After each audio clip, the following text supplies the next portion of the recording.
ในการทำ Batch Data Pre-processing ให้เราเริ่มจากการเตรียมโฟลเดอร์ไปให้พร้อมก่อนในแต่ละโฟลเดอร์เนี่ยก็จะประกอบไปด้วยไฟล์ที่เป็นไฟล์ Sample ไฟล์ Background แล้วก็ไฟล์ Excel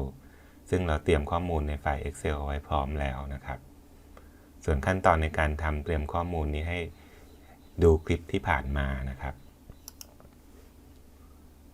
เมื่อเราเตรียมโฟลเดอร์พร้อมแล้วเราก็เข้าไปที่โปรแกรม Xactix เวอร์ชันตั้งแต่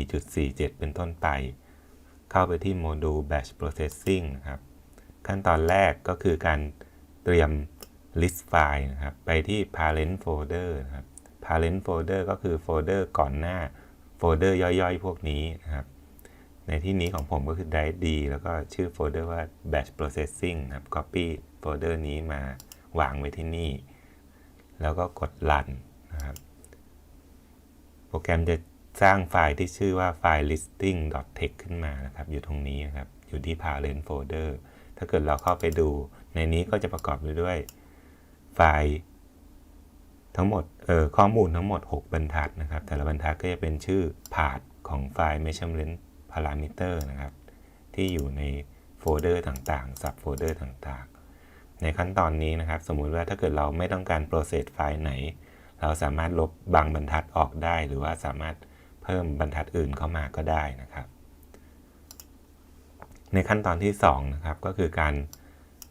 โหลด list file นะครับก็เป็นการโหลดไฟล์ที่เราเพิ่งสร้างขึ้นมาตะกี้นี้นะครับคลิก browse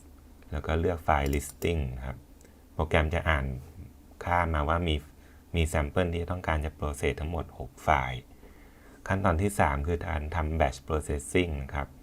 เราต้องเลือกว่าเราต้องการทำอะไรบ้างครับซึ่งโดยปกติแล้วเราก็จะเลือกทุกอย่างตรงนี้นะครับเริ่มจาก read measurement parameter โหลด sample โหลด background ลบ background แล้วก็ calculate scattering profile ครับในขั้นตอนนี้เราก็เพียงแค่คลิก run โปรแกรมก็จะเริ่มทำการคำนวณนะครับตามข้างล่างนี้นะครับกำลัง process ไฟล์ที่เท่าไหร่อยู่นะแล้วก็ถึงขั้นตอนไหนแล้ว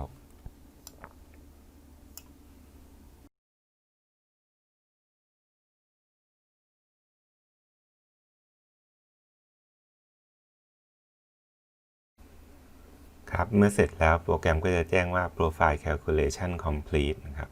หากเราเข้าไปดูในแต่ละโฟลเดอร์ก็จะ